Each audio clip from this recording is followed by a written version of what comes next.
अजितदादाच्या राष्ट्रवादीमध्ये जो काही वाद पाहायला मिळतोय आणि त्यामुळे काही नेते मग तटकरे असतील, प्रफुल्ल पटेल असतील, हे शरद पवारकडे गेले आणि हा वाद सोडवतील असं काहीतरी वातावरण निर्मिती होते. परंतु मला वाटतं तसं काही नसावं. तटकरे आणि प्रफुल्ल पटेल असतील किंवा अजितदादा गटाचे सर्व नेते असतील, यांनी अनेक वर्ष शरद पवार साहेबांबरोबर काम केलेलं आहे.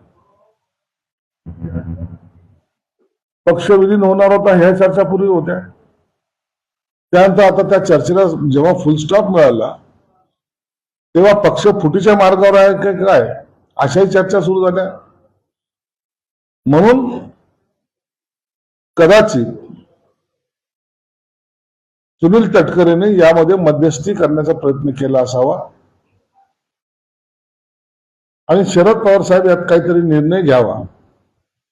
पुन्हा एकत्रीकरणाच्या चर्चा व्हाव्यात का काय असा एकंदर सुरू दिसतोय. परंतु नेमकं यावर भाष्य करण्याचा अधिकार हा सुनील तटकरे किंवा प्रफुल्ल पटेल यांना आहे. तेच यावर स्पष्टपणे सांगू शकतात. शेतकऱ्याची अवस्था फार बिकट होत चाललेली. अवकाळी पाऊस, कधी आणखी वेगळं संकट, हमीभावाचा प्रश्न, त्याच्या मालाची जे काही विकायला जेव्हा मार्केटमध्ये जातो त्या टायमाला मिळणार त्याला मोबदला, या सगळ्या प्रश्नामुळे शेतकऱ्याची अवस्था अत्यंत बिकट आहे, वाईट आहे. याची सरकारलाही जाणीव आहे. म्हणून याच्यावर पर्याय काढणं हे त्याच्यावरचा खरं तर अर्थ राहील. पर्याय हा काढला गेला पाहिजे. सरकारने आता कांद्याला सुद्धा भाव दिलेला आहे, परंतु यामुळे अडचण सुटल्या असं मी म्हणणार नाही. डिझेलची किमतीमध्ये वाढ झाली, एक ते मिळायला थोडा त्रास होतोय, परंतु यावर सर्व मात करताना शेतकऱ्यांनी, सर्व बांधवांनी थोडा संयम राखला पाहिजे. कोणताही अतिरेकी पाऊल आपण उचलू नका, स्वतःच्या जीवाशी खेळू नका. सरकार यावर निश्चित तोडगा काढेल आणि सरकारमध्ये बसलेले लोक कोण आहेत, हे सर्व शेतकऱ्याचीच लोक मुलं आहेत ना, म्हणून त्यांनाही काळजी आहे. बुलढाण्यात झालेला प्रकार हा पाहून प्रत्येकाला वेदना ह्या झालेल्या आहे. अहो, ही बातमी पार्थ पवारची तक्रार करायला, पार्थ पवार एवढा मोठा नेता नाहीये.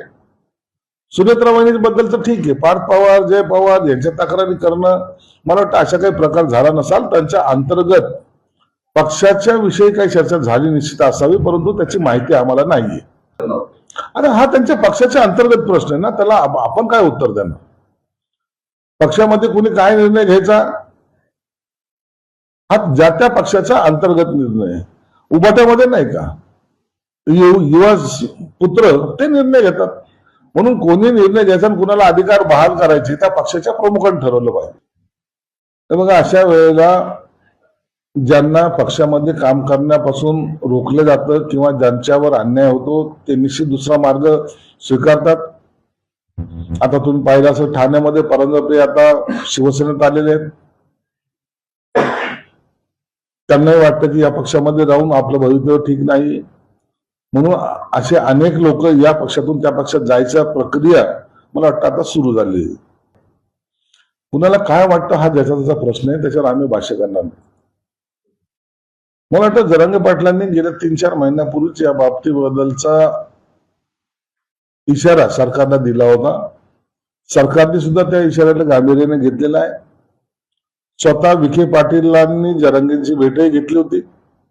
त्यामध्ये नेमकं काय बोलणं झालं त्याबद्दलची आम्हाला माहित नाही, परंतु त्यावेळेला ज्या मागण्या मान्य केल्या होत्या त्याच्यासाठी सरकारने सकारात्मक पावलं उचललेली आहेत. आणि हे आंदोलन होऊ नये त्यापूर्वी हे त्यांच्या असलेल्या मागण्या या किती तडीस नेता येईल याचा प्रयत्न सरकार निश्चित करेल.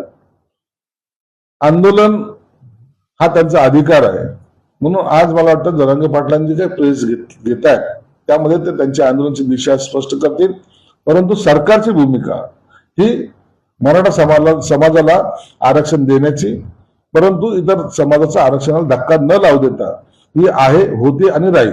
आता ते असं म्हणाले की नाही, याबद्दलची मला कल्पना नाही, परंतु ज्या ज्या नोंदी सापडले जातील त्यांना ते दिले पाहिजेत अशी सर्वांचीच भूमिका आहे. निश्चित आहे, त्यांची मागणी आहे, सरकार गांभीर्याने विचार करतच आहे. आता याला कशी गती द्यायची या बाबत जी काही कमिटी त्यांनी स्थापन केली ती याच्यावर निर्णय घेईल. काय याच्यात आता पक्षाचा अंतर्गत प्रश्न आहे. आता कोणी काय करतंय, त्यांच्या प्रवक्त्यांनी काय बोलावं. अनेक प्रवक्ते असे आहेत जे पक्षाची लाईन सोडून बोलतात आणि त्यांच्यावर पक्ष हा त्या पद्धतीने कारवाई सुद्धा करत असतो.